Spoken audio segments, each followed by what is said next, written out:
Hello, everybody, and welcome to our very special RWA panel. We're going to be talking about the rise and fall of RealT.co, which is one of the craziest, most exciting, and unfortunately most fraudulent platforms that we've seen in the real estate tokenization space. And we just wanted to unpack what happened, what went right, what went wrong, and how we can just do better as a real estate tokenization and blockchain industry. So, have an all-star panel, super excited, like to give everybody just a quick minute to introduce themselves and we'll get started. So Matthew, introduce yourself, please. Very cool. Well, I'm Matthew Schneider, so I work at the crossroads of real estate, finance, and digital infrastructure. I am the CEO at a company called Building, which is very fitting for the conversation today. And we focus on things like transparency, compliance, building data, things that would have been very, very handy in this situation so that people know what they own, know what they're going to get, and can trust this system, this new financial system that we're creating. So thanks for having me on. Also, Russell, can you introduce yourself? Yeah, thanks, Tyler. I'm Russell Castanera.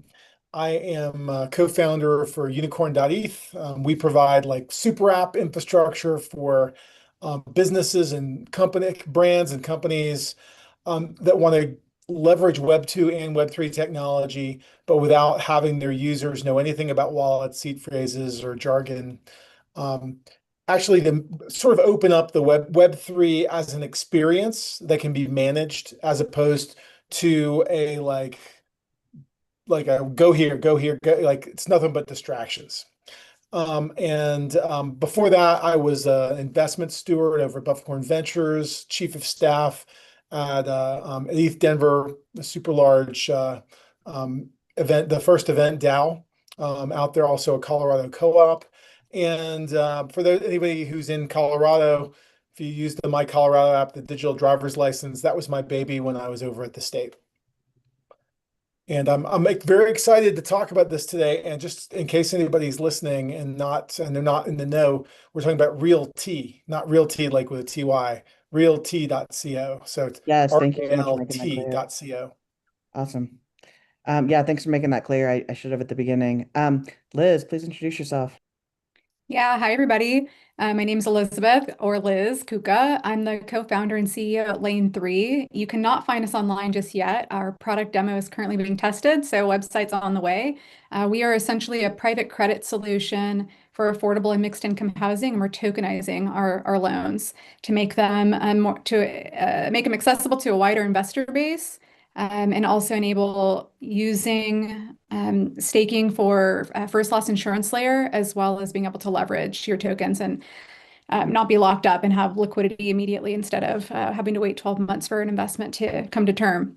Before Lane 3, I've done a number of things in this space since 2018, everything from running Ethereum Classic Labs in San Francisco to launching a fully regulated exchange in Abu Dhabi, custody business in South Dakota, and hedge fund, as well as working at ChainSafe Systems. And we're looking to use Russell's solution, Unicorn, at some at some stage in our process, so that our impact real estate developers can distribute tokens to community members where they're building.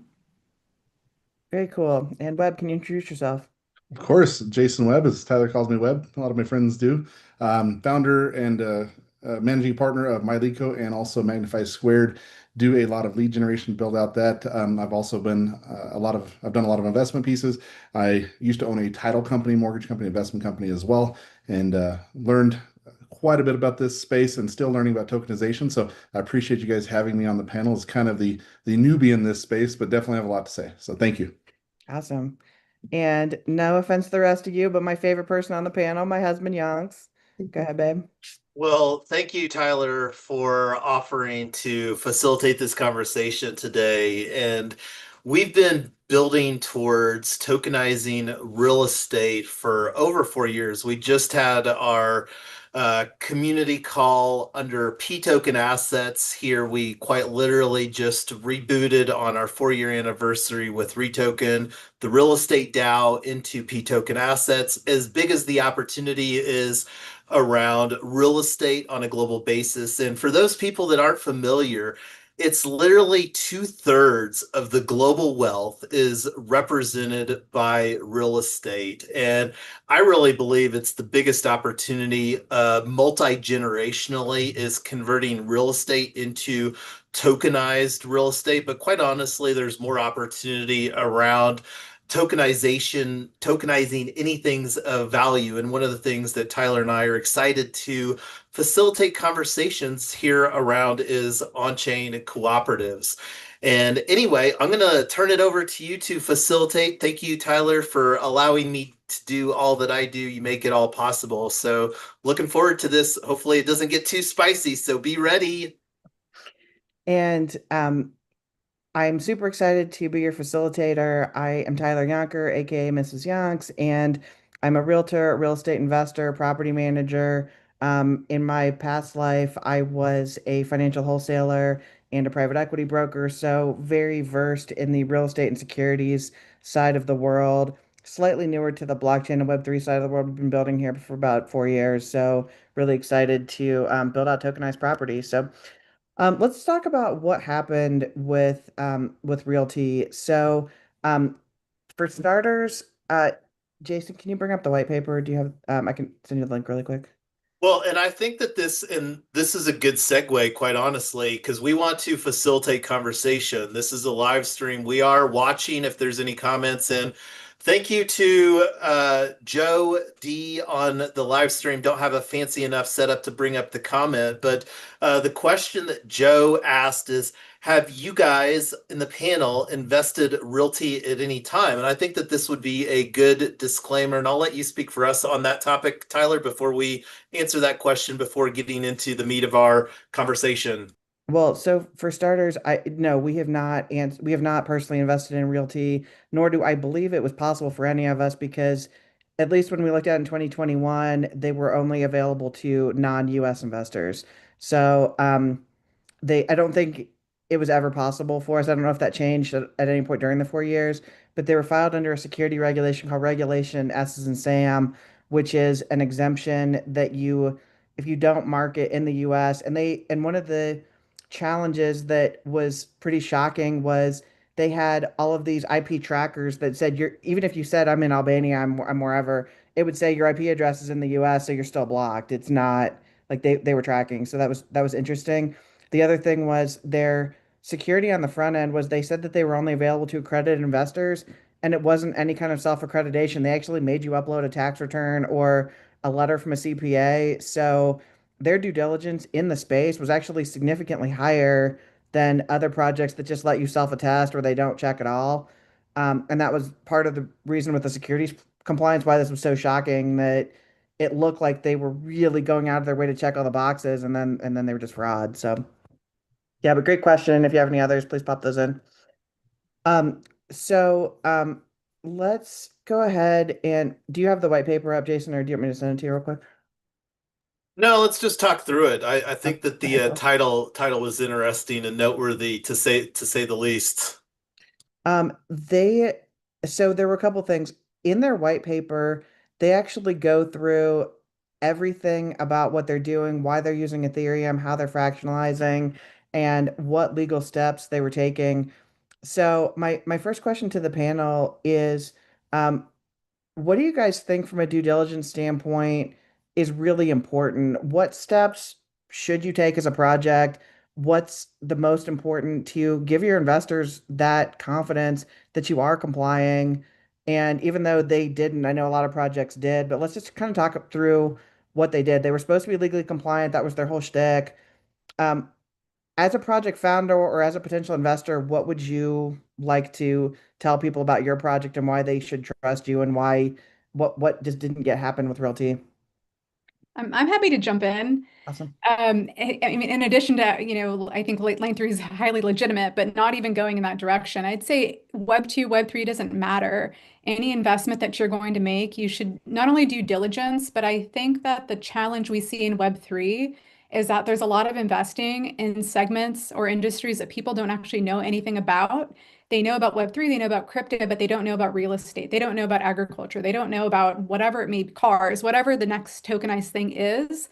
They just know the blockchain bit or the crypto bit. And if you're not a subject matter expert or don't have somebody on your team who's a technical expert in the space, it's pretty risky. Like as a former investor, I'd say it's pretty risky to just like start throwing money in sectors that you don't know anything about. You don't know how to do compliance like due diligence. You don't actually know how to look under the hood or have people on the ground where they're claiming to have bought or sold or had insurance or whatever it is that was the issue. So I'd say that's the main thing. It's not a Web3 issue or a crypto issue. This is just a broad, just doing your diligence and checking all the boxes before you spend your money. Yeah, I love that so much, and I think that's just a big missing piece. What do you think for all of you? How would you go about doing due diligence, and what would you put forward in your companies to show people that this is a legitimate thing? Where RealT was supposed to be saying that they had properties, but their property records that it looked like nobody checked that they actually own the properties. There was actually a lot of transparency that could have happened that didn't. So, go ahead, Yonks. Yeah, and I think a lot of that is just having some good checks and balances in place as far as like a third party audit or just some sort of like, because at the end of the day, we need to be good stewards of where we're doing business. And here, like real estate, from what I understand, RealT leans so heavily into the broken Detroit market that 400 plus of their tokenized the research that I did, AI assisted, said RealT had tokenized 535 properties since they were founded in 2019. So, being good stewards of where situations are happening, and that's one of the things that we're really working to decentralize. Because let's just talk about how centralized RealT's business model was. I would really argue that I don't think that you need a property manager to facilitate single family home situations. Now, commercial real estate, and I think we can all acknowledge commercial real estate is a very different dynamic than a single family house. And one of the things that I was really struggling with is the people that are living in these houses that are in these tokenized properties. How are they personally benefiting from this technology for their situation? And all indications is that they weren't, and they were really being extracted from some of the practices that looks like were being handled from RealT with property management. They were definitely being extracted. Oh, go ahead, Russell. Yeah, no, I was just gonna say that, like, I think before you even get into that, um, like the first thing we should say is this, if you invest in this and you're in the United States, shame on you, and end the discussion, right? There's a reason why they were able to get away with this is because they said no US citizens will do it. So if you got on a VPN and had to just get in there and get a token, well, you did it to yourself. Um, I have like a short laundry list of issues that I have with the whole thing, but I think that if you go down through as just a regular human being, and we're not talking about people who are doing early investment, we're talking about people who are buying in, right? And operations are already there. Um, if they say that their tokens represent legal ownership, the title searches are public. You can have that title search, right? You can look on there and find that they actually only own 5 instead of 500 properties or whatever. Very, very, very simple, something not many people would have a problem figuring out how to do. Um, you know, that there's like revenue coming in. They should be publishing the revenue numbers. And if they're not, then it's clear. But I mean, at the end of the day, the number one rule is that, if you're using investor money to pay off older investors, then it's a scam, right? If people are getting a return and you're not getting revenue, you're getting investment, then it's a scam 100% of the time.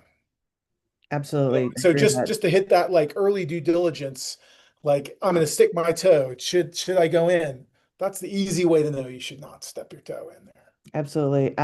Webb, did you want to add anything to that from your background, title, and mortgages? Definitely. Yeah, I was going to, Russell, you were completely correct in being able to do title searches. It's public information, it's public data that's readily available. And if a company is doing this, it's easily checked. And that's one reason I'm guessing that did not let United States citizens invest in this because that is easily done. And maybe other countries don't do that due diligence. I don't know. But in this space, it is definitely a step that they should have checked in to see, okay, who has title ownership of this? And then being very transparent in all the investment pieces. If you have a tokenized piece, you have a small portion of this, everybody should know where you're sitting. Absolutely. So in terms of the transparency of their token and their liquidity, one of the challenges was they were paying revenue back into the RealT token, which there was not a lot of transparency in that, and that was another additional level of potential fraud was that they were putting all this cash in their token. And I read an interview with one of the tenants of one of the properties. Instead, I had black mold in my house. I couldn't contact my property manager. I don't even know how to pay my rent into a bunch of token holders. I don't even really know what blockchain is. I just want to write somebody a check and be done with it. And there's just a lot of challenges that go into this. So, Matthew, I don't know if you want to talk to what it would look like with your experience with actually managing real world assets on chain and how you have that confidence and how you have some of that transparency just in some of the stuff that you've had in your background. Well, first I would touch on the due diligence portion. It this all indicates a lack of framework or standards for what should precede a tokenized assets. We've taken some of the best technology out there, or has great potential at least, and applied it to an industry that's still broken. They did not resolve any of the workflows or transparency issues that already exist in real estate, and then they added on this technical layer, and it actually made things more opaque. And I mean, we were talking about like why the Detroit market was selected because it's really a marketing ploy, and it coincides really well with the idea of tokenization. You say, well, this is phenomenal technology for transparency, so therefore these investments are more transparent, end of story. And people will lean into that, they buy that. And then if you go to an investor class that's outside of the country and you say whatever you want, you say Detroit is this up and coming booming city with high potential and distressed assets, we've never heard of them. And then they still gave this narrative that there's going to be some renovations and rehabilitation happening. People who are not in the US just assume that. Like nobody thinks that any company out there is very intentionally and blatantly lying to you. So you're going to take that at face value. So that's a major issue. Now, once these things are tokenized and the SPVs are tokenized, I guess ultimately you have to ask who the end user is. I don't think that they really had any infrastructure in place for the tenants. This was not supposed to be some community boosting initiative that made people's lives better. They were out of the question. They were there to pay their rent and make other people rich. And that was what this system was designed around, that you could easily collect your guaranteed percentage, because a lot of this was government subsidized, and sit back and relax with your investment. And that's how this entire fund was structured, just to push money from one end to the other. So, I mean, if we want to talk about, how do we make sure that there's nice user interface for the tenants and they understand the technology, well, build a platform for that. That's not what RealT was supposed to be. It was ultimately this scheme to take advantage of a real estate investment model that exists in the US, and some of the tax benefits that we offered to these classes, and just see how far they could get with that. And eventually they got too far, too greedy, I guess. Yeah, and one of the other challenges was that the city of Detroit issued them like 1,000 code violations. They hate RealT from my research, just from not only were these properties, some of them weren't owned at all, but even the ones that were owned, they weren't being maintained. There was no really good way to track it down. The property managers were switching rather frequently, and I think it just led to a lot of confusion and anger, and ultimately, I think it was fairly predatory on some of these lower income families that were just looking for a place to live and didn't have any expertise or any knowledge of what they were getting into. So correct. And those people don't have the resources to take up a case against a fund like this. I mean, it was all very strategic. You're preying on this lower class subset of Americans who can't go after you. It's very fortunate that the city eventually stepped in And then on the other hand, you have these investors, these non-US investors, who can't really get involved with the case because they're non-US. So it took advantage of all these classes that ultimately, in the end, if the house of cards crumbled, would have no way to start to recoup or sue the right company. And then there's layers of SPVs and how this is all structured and whose names are on it. Like, it's so intentionally convoluted. It's Absolutely. ridiculous. Yeah, with 100%. what I've done in research for this, those the tenants that are there, a lot of them are reporting, units with no heat, mold, like broken utilities, unpaid taxes, like all these places, like you just said there, Matthew. They did this like pointed at this type of person that they can't fight this. Yeah, and one of the horror stories of this was, I don't know if you guys are familiar with the tax law passed maybe 8 to 10 years ago called Opportunity Zones, where Detroit and communities like Detroit were the government put in a lot of resources and tax breaks and incentives to try and get people to develop exactly these neighborhoods, and that's makes it even more crushing is that at the same time people said we really just need to rally and let's rebuild these communities and get these people a decent place to live. They're just getting punched in the face again. It's really terrible. So, um, I think we can all agree that RealT did absolutely nothing to democratize the governance, but let's talk about a better practice of. So I know all of your projects have some to a lot a version of democratized governance, decentralization, or on path to decentralization. Can you guys jump in and talk about what you're doing to really empower your token holders and your clients and anybody who is investing to do that? Russell, love to talk to you about decentralization and democratized governance. Well, I mean, we're still talking about with respect to RealT, right? Well, RealT, I think we can all agree, did nothing to democratize governance because if Right. they had, But like, um, what could they have done? what could they have done better? Right. What are you doing in your company that's working, and what should they have done that they didn't do? And what can our audience learn to say, if you're calling yourself a decentralized project, you should be looking for X, Y, and Z. What are X, Y, and Z? Yeah. I mean, I think, if you're talking about real estate, first of all, you still have to buy physical properties, so there's only so much decentralization you can really do.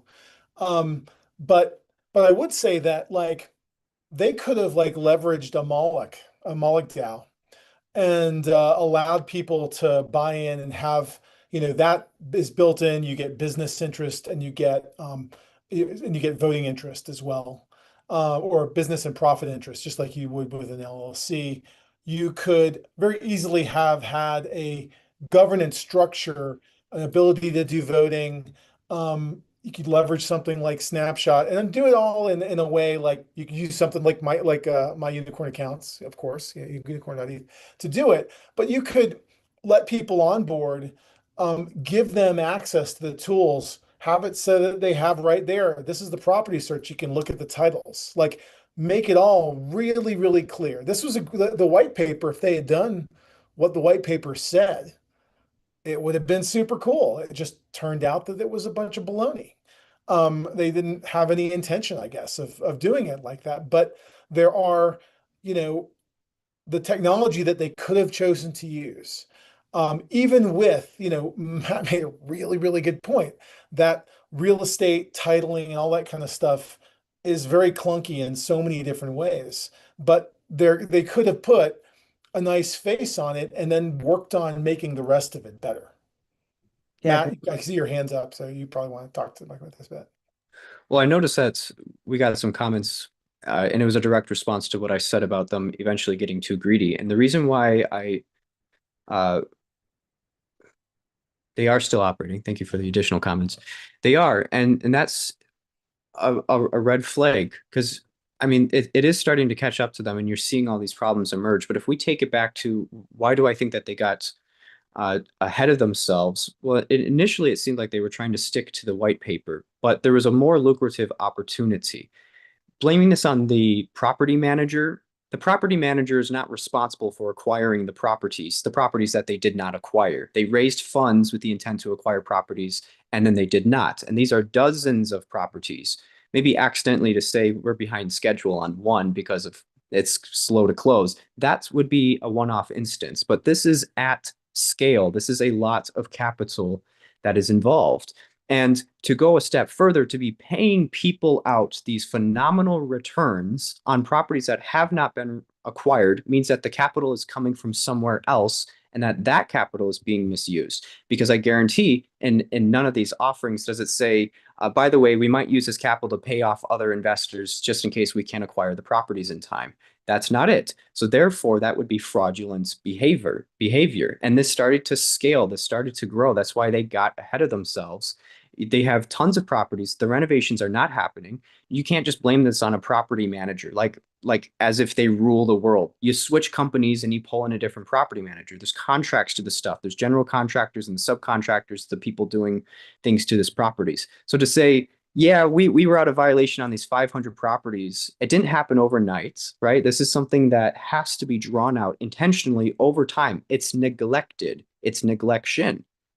And you know what you're getting into when you acquire distressed assets. You know that they have problems. So to say, oh, that property manager, we didn't know that they weren't taking care of these properties. No, it's kind of written into the basis of we know what we're dealing with. And they intentionally marketed it around the idea that these properties have problems, therefore they're opportunistic. So we're going to invest into them and they're going to become super valuable over time and even better. And then they raised extra capital, contingency and renovation capital on that basis.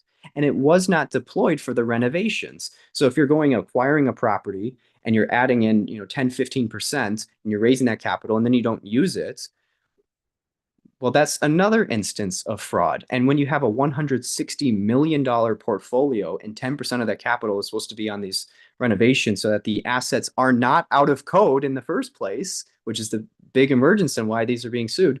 Well, you realize that's 10% of 160 million, which is $16 million, which was misallocated. Is that, where's that money? How's that being used? So it's not an oopsies. Like, you have to intentionally go about this. That's why the foundation of the argument is that it's greed and fraud. Absolutely. Liz. Yeah, I'm going to comment on a couple of things Matthew mentioned and then also speak to how we're approaching things maybe a little bit differently.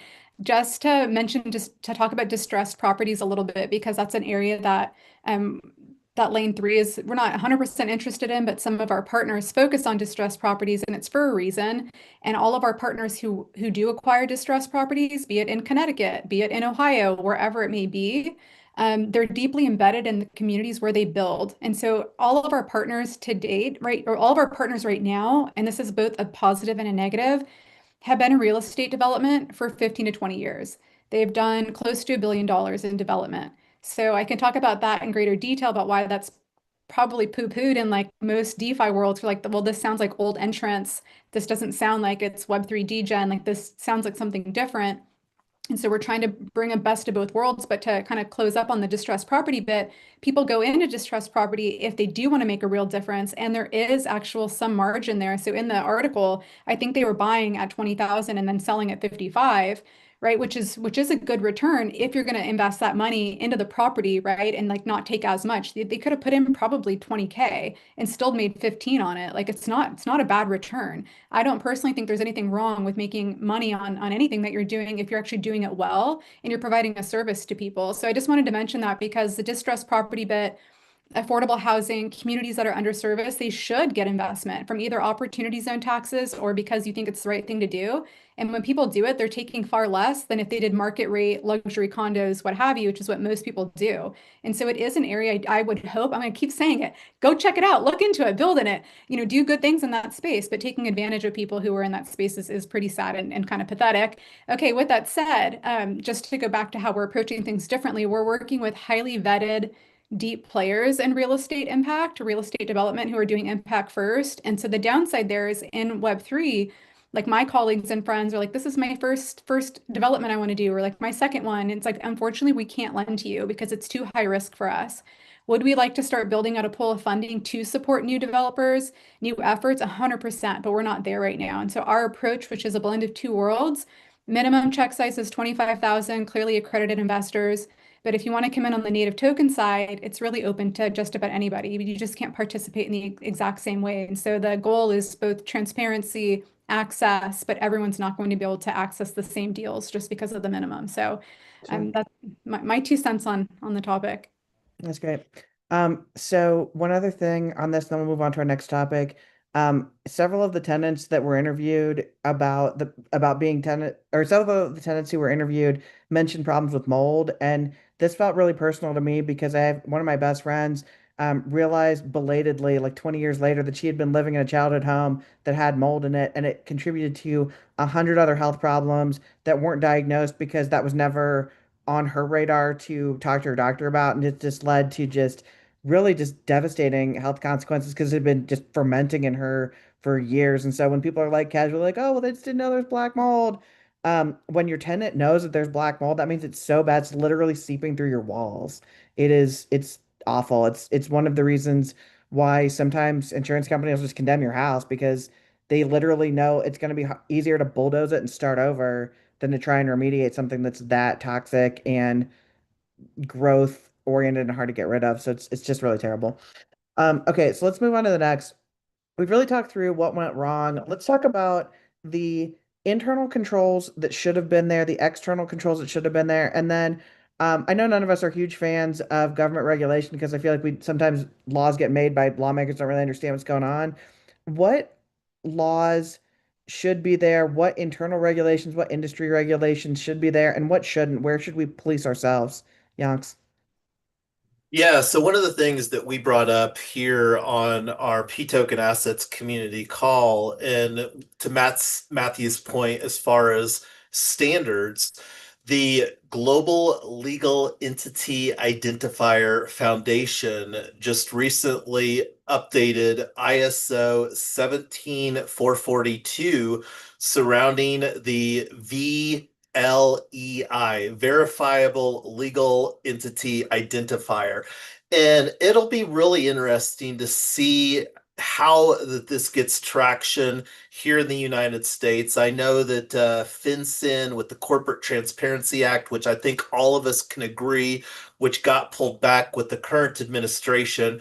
But this is one of the things that we're going to put forward through P token assets and P token ID to embrace this as a transparency on a global basis so that we can hopefully become a gold standard around digital assets issuers. Because I think most of us can agree the opportunity to solve some of these longstanding problems around real estate is exciting and democratizing access, creating better models. But I'm going to yield the mic to somebody else because I'm sure other people would like to chime in some thoughts on that as well.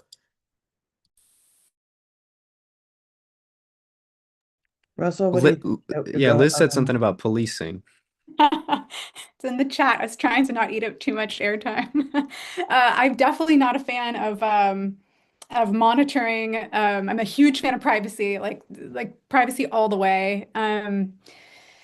So I think having ZK solutions or some other kind of cryptographic solution where you can both prove who you are, how much assets or capital you have available if you're an investor, being able to Liz, prove title. Liz, real fast, can you go through quickly what ZK is? People might not be familiar with zero knowledge. What can you give us the 30-second version? What Yeah, and someone else can probably do a better job. But so zero knowledge proofs, it's a proof, it's a proof. So it's cryptographically proving that something is what it is. So for example, with a cryptographically embedded license, driver's license or identity, I could go to the liquor store, I could buy alcohol without them actually knowing my address, which they shouldn't know anyway. Looks like I froze. My address, which they shouldn't know anyway. They shouldn't know my birthday per se, right? They just need to know, they need me to prove that I'm 21 or over. That's all they need to know, right? They don't need all of my other identifiables. And so that's kind of the main gist of it is like, how might we preserve our privacy while still being able to engage and transact? That's the gist of it. And so in this situation that we're talking about, when we have like this global ISO solution, how do we go about proving that we are the owner of something or the participant of something without becoming a police state, police globe, whatever, where we're constantly having our faces scanned, like we just saw recently happen in the UK when it comes to social media, where you're giving up so much of your identity and you're being watched and monitored constantly that I mean, it's to me that's like the antithesis to freedom. It's not the world that I'm building towards personally.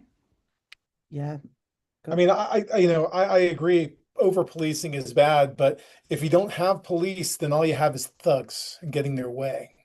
So, I am very sympathetic to wanting to have sort of, being able to live your libertarian ideals. But at the same time, recognizing that um, we have to protect we have to protect people from those with very, very bad intentions and who are willing to lie and cheat and coerce, and force people to do things. So Right. um, it's finding that line, and um, you know, I think you can do a lot of things, and for anybody that's listening, the reason why, like another thing, Elizabeth mentioned zero knowledge proofs and all that stuff. The most important part of a zero knowledge proof is that you don't need to know the answer before you start, right? You don't have to have, like, I can easily do an attestation. Elizabeth can say, hey, um, I can prove to you I'm over 21. And I can say, oh, well, are you 21? It gives me a no. Well, I know something about it. So, but what a ZK proof that's different is that you can prove it without knowing anything about the fact that you're actually trying to prove, which is difficult if you don't want to think about math. And so it's difficult for, I think, people to believe in a lot of times because they just think there's this black box computer that anybody is telling me stuff. So I think while those of us who are into crypto and stuff can appreciate zero knowledge proofs, do the courts believe it? Do people who aren't embedded in the technology believe it yet? I don't know that we're there, yet. I hope that we get there for sure. But but to think that like a technology alone is going to solve these problems is probably a little naive of us. It's never done it in the past. I don't know why it would be able to do it now. It's Um, definitely a balancing act, and one of the challenges is that if you're operating honestly and with a lot of integrity in the right way, then the rules just crush you. And if you're a thug, you're going to keep coming up with more and more creative ways to break it. And then we got to go hit you on the head like a whack-a-mole and make it harder and harder and more painful for you to break the rules because it's a balance and it's tough and it's you don't want to scare all the good actors away, but you don't want the thugs to get away with everything. So we just got to figure that out. So, Matthew, you had a hand up before. Would you still like to jump in? Yes, I have a few internal and external controls that I think are going to inevitably emerge, especially in tokenized real estate, because it's become obvious that real estate is broken and digital assets are broken. And you've combined these and you have something that's a complete mess. Like tokens are floating everywhere. They're not really backed by anything. You look at the underlying asset, you have no idea what the ownership structure is or how good the smart contract is or where the property is. And so what's going to emerge are number one, standards. There's going to be some sort of framework that says this is what we need to see on a real world property in order to start investing. Like just even consider it in the first place. Now let's consider how good of an investment it is and look at the performance metrics and then start to think if this meets our risk tolerance. And we need some sort of way to do this, not just once, but in perpetuity. You have to have a continuous flow of data from the property because maybe at one point these properties that RealT are holding were compliant, but eventually they were not. And then you have a problem. So that needs to be indicated to the investors and the property owners. You need a data pipeline, essentially. Data is the new oil in this age. Especially, I mean, we're going to do things digitally. How do we connect it to the real world? Like you can't just have a digital economy and have no connection whatsoever to the real world.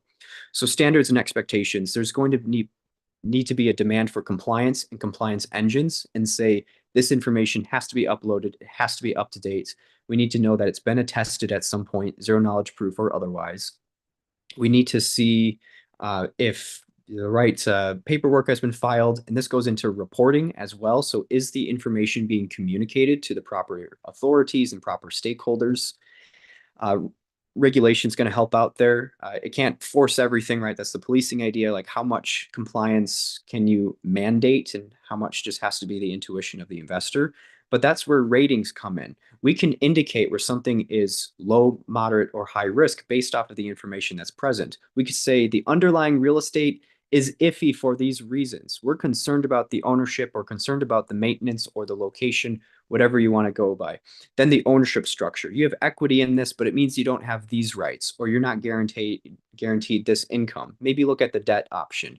Then the smart contract. Is it nicely written? Is it audited? What chain is it sitting on? Is there liquidity on that chain? So you have these layered metrics that you need to take into consideration, and you're going to say double A. Good. This is something that is invested into. If there's no certification, no rating, you don't touch it. That's how most tokens should be, because they're garbage. They're empty. They're nothing. And to start to differentiate the wheat from the chaff is an absolute necessary. We need retail investors thinking like institutions. Just because you're marketing towards retail investors doesn't mean you can throw the baby out with the bathwater and say, all right, it's the Wild West now. No, it should be across the board. There's a bare minimum of how we invest into things. And ultimately, the solution is getting more things on chain. Might as well get everything on chain. If you look at the RealT white paper, it says there's more transparency because we can see ownership of the SPV on chain. Cool. Well, the SPV didn't even own the real estate. So let's start to get everything on chain. You can't just do 10%. You need 100% of things anchored somewhere on chain so we can see, all right, it's all present. Now I trust this through and through. There's no skeletons in the closet. Well, that was a great segue into our last question from the audience. How do we drive adoption and tokenization of real world assets and in real estate? And one of the things that I think is so interesting is as a realtor, getting realtors excited about that is going to be because the army has or the real estate industry has a built-in army. It's called realtors. And once realtors get excited about it and educating and build those relationships, I think that's a great first step. And then, yeah, that's what you have.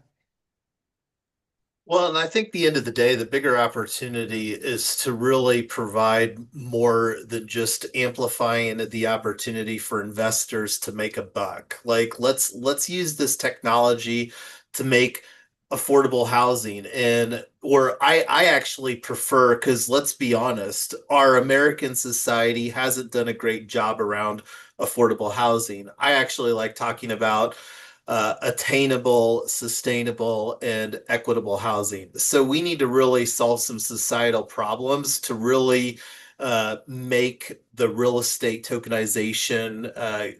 We got to do more than just amplifying mechanisms for the wealthy to continue to amplify their wealth with on-chain technology. And I'm going to yield the mic with that to somebody else.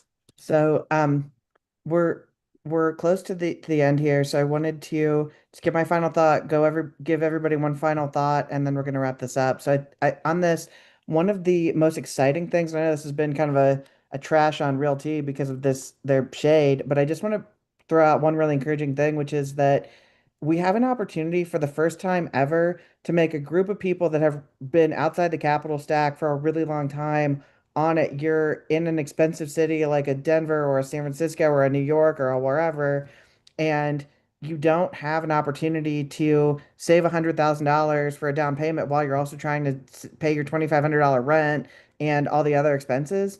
And so one of the ways that we can say is if you can't there there's no such thing as a $150,000 house in this market, but there's a $150,000 bedroom in a house that you have with three roommates, and now you each have a bedroom in a four-bedroom house, and that's not the solution forever, but now you can start building equity until it's time for you to roll out, and we can get you on the capital stack and make you an owner. And when more people own things, then communities start changing for the better, I think, in every way. So I'm going to go around everybody to give their last thought, and then we'll wrap up. So Russell.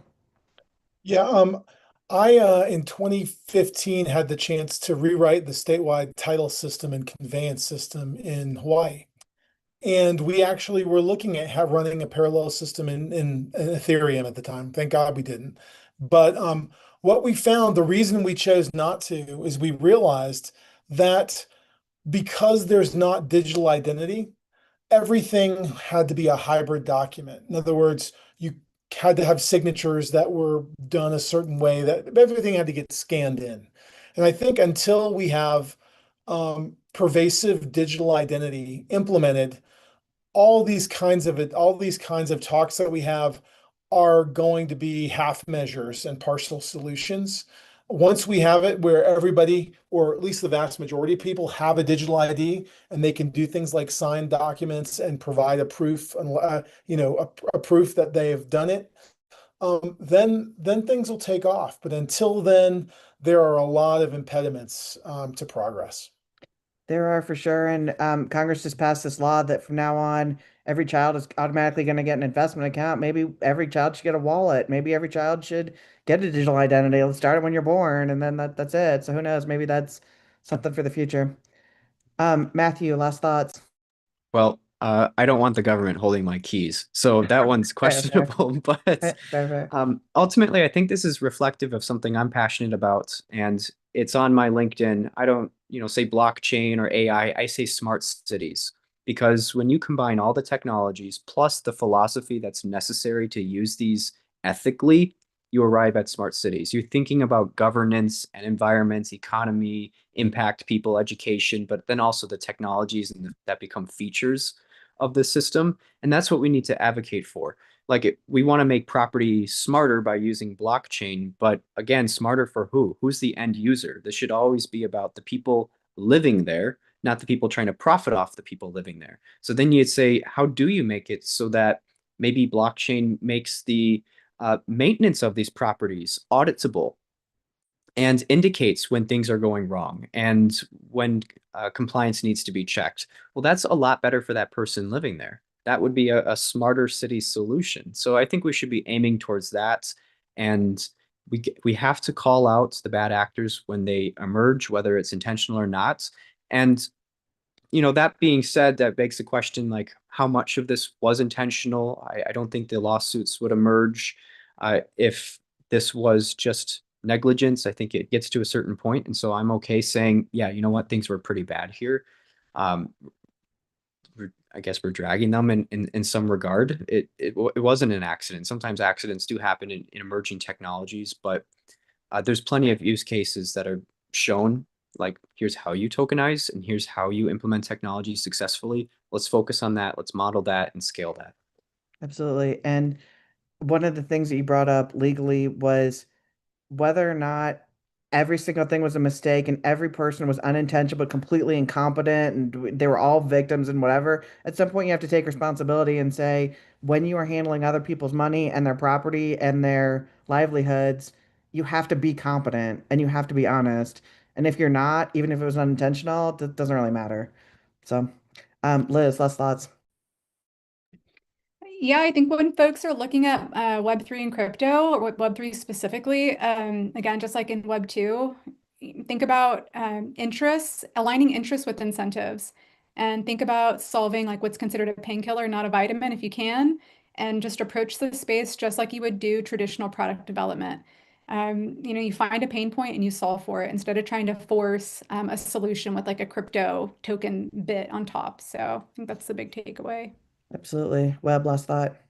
Yeah, of course, I completely agree with Liz on that. And education, like to widely adopt this piece is education. I'd say 90% of the people out there don't understand this world, don't understand Web3, Web2, what the difference is, what tokenization is. And so education is key to all of this. Absolutely, 100%. Yance, last thought. Well, first of all, thank you, Tyler, for facilitating our very first RWA panel conversation here today. Yes, some applause. And we love hosting conversations like this. We're looking forward to hosting more conversations in this format. So if you've got some thoughts, pressing topic, I would say that this is categorically a pressing topic. My final thoughts are like, do your own research. Ask some simple questions like, hey, what problem does this project or this business solve? What are their intentions? And if we get better at asking some basic questions like this, and then like fostering community too, and that's one of the things that we're excited to build better communities locally, think globally, act locally. And that's my closing thought for the day. Well, thank you to our panel. You guys were awesome. Hope you had some fun. And to our audience, hope you learned something. Please like us, subscribe to this channel. And if you're interested in getting more involved with this community, DMs are open. So I would love to connect with you. So thanks, everybody. Till next time. Thank you. Thanks, Thanks a lot. everybody.